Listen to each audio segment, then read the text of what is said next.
আপুনি বাৰু জানেনে আপোনাৰ হাতত থকা আধাৰ কাৰ্ডখনৰ লগত মোবাইল নম্বৰ কেনেকৈ চেঞ্জ কৰিব লাগে? যদি নাজানে এই ভিডিঅ'টো উপভোগ কৰক। আপুনি আপোনাৰ হাতত থকা মোবাইলটো প্লে ষ্ট'ৰটো অন কৰি ল'ব। অন কৰি লৈ ইয়াতে চাৰ্চ কৰিব, মানে লিখিব লাগিব পোষ্ট ইনফো। মই দেখুৱাই আছোঁ, এয়া মই লিখিছোঁ পোষ্ট ইনফো। এনেকৈ আপুনি ইনষ্টল কৰি ল'ব। মই অলৰেডি ইনষ্টল কৰা আছে, সেইকাৰণে আপোনালোকক ইয়াত অ'পেন শ্ব' দেখাইছে। ইনষ্টল কৰাৰ পিছত অ'পেন শ্ব' দেখাব। অ'পেনটোত মই ক্লিক কৰি দিছোঁ, আপোনালোকে অ'পেনটোত ক্লিক কৰি ল'ব।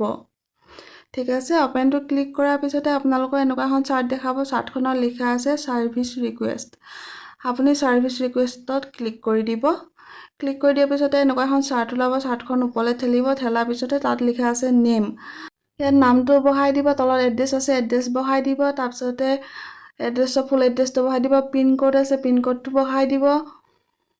ইমেইল এড্ৰেছ আছে, ইমেইল এড্ৰেছটো বহাই দিব। মোবাইল নম্বৰ যোনটো সলাম বুলি ভাবিছে এইটো বহাই দিব। নতুনটো আগৰ পুৰণা নাম্বাৰটো বহাব নালাগে, নতুন নাম্বাৰটো বহাব। ঠিক আছে, তাৰপিছত আহিলে চিলেক্ট ছাৰ্ভিচ। চিলেক্ট ছাৰ্ভিচত ক্লিক কৰিব। ক্লিক কৰাৰ পিছতে আছে IPPB আধাৰ ছাৰ্ভিচ, এইটোত ক্লিক কৰিব। ক্লিক কৰাৰ পিছতে আপোনালোকৰ নেক্সট অপশ্যন আছে চিলেক্টত ক্লিক কৰিব। ক্লিক কৰি লৈ আপোনাৰ তলত যোনটো 2 নম্বৰ অপশ্যন আছে 2 নম্বৰ অপশ্যনটোত ক্লিক কৰিব।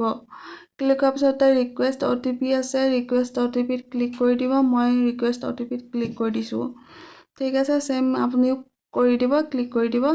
তাৰপিছতে দেখা পাইছে আপোনালৈ এটা OTP আহিব। আপুনি OTPটো ইয়াত বহাব লাগিব। ৱেইট কৰিব, OTP আহিব।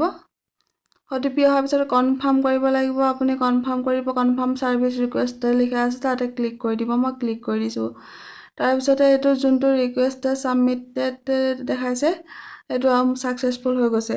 তাৰপিছতে ইয়াতে যোনটো নাম্বাৰ আছে নাম্বাৰটো আপুনি কপি কৰি ল'ব। কপি কৰি লৈ আপুনি নাম্বাৰটোৰ ওপৰত টেগ অপশ্যন আছে।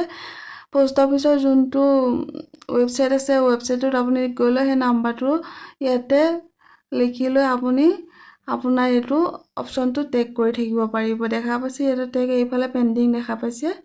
তাৰপিছতে আপুনি আপোনাৰ ওচৰতে থকা পোষ্ট অফিচলৈ যাব। গ'লে আপোনাৰ টেগ নাম্বাৰটো দি দিব। তেওঁলোকে সেয়া চাব, চাই লৈ আপোনাৰ যোনটো মোবাইল নাম্বাৰ চেঞ্জ কৰিব লাগে সেইটো ইমিডিয়েট চেঞ্জ কৰি দিব। আপুনি তাত বহি থকাৰ কোনো প্ৰয়োজন নাই।